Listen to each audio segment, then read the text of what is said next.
नाही, अतिशय चांगली सोय केलेली आहे। सर्व उपचारावरती सर्व विभागावरती आपण ह्या ठिकाणी सगळे स्टॉल लावलेले आहेत। मागच्या आरोग्य बहुआस्थानाच्या आरोग्य शिबिरामध्ये जे काही उणीवा राहिल्या होत्या त्यावेळेस आमचे ह्या महाआरोग्य शिबिराचे आयोजक शंकर शेठ जगताप आणि ह्या इथल्या आमदार अश्विनीताई जगताप यांनी अतिशय चांगल्या पद्धतीचं नियोजन केलेलं आहे। सगळ्या पद्धतीच्या सेवा सगळ्या पद्धतीच्या टेस्टिंग ह्या ठिकाणी उपलब्ध केलेल्या आहे। डायलिसिसची सेवासुद्धा ह्या ठिकाणी आपण उपलब्ध करून देतो आहे।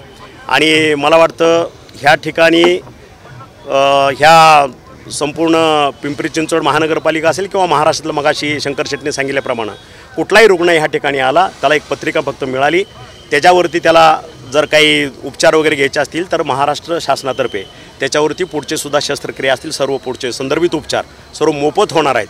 आणि माझ्या अंदाजानं जवळपास 3 ते 3.5 लाख रुग्ण ह्याचा ह्याच्यामध्ये सहकार्य करतील, लाभ घेतील असं माझी अपेक्षा आहे। भाषणादरम्यान अशुद्ध पाण्याचा विषय घेतला। इंद्रायणी नदी गेले 3 दिवस झाले फेसळलेली पाहायला मिळते। नाही, तेच कुठेतरी दुरुस्त होणार। ह्याचा अर्थ हा आहे की आपल्या भागाचे लाडके खासदार आप्पा यांनी तो प्रश्न उपस्थित केला की पाणी ज्या पद्धतीने आहे त्याच्यातनं हे रोग होतात।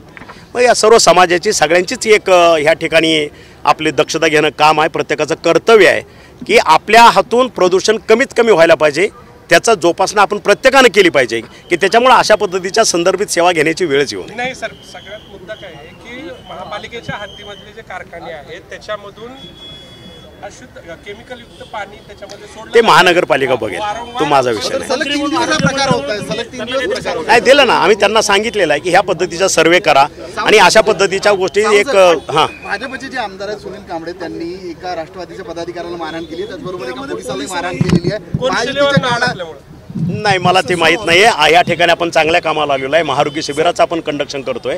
आज एवढ्या जवळपास 3 ते 3.5 लाख लोकांना आपण ह्या ठिकाणी हे महाआरोग्य शिबिराची सेवा उपलब्ध करून घेतोय। तुमच्या माध्यमातून परत मी आवाहन करतो की ह्या सेवेचा सर्व नागरिकांनी संपूर्ण महाराष्ट्रातल्या, नुसता पुणे नाही संपूर्ण महाराष्ट्रातल्या जनतेनं लाभ घ्यावा, एवढंच आपल्या माध्यमातून मी आवाहन करतो।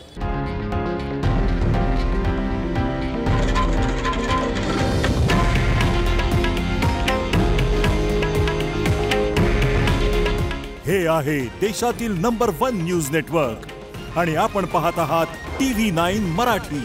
काळजी तुमची, हित महाराष्ट्राचं।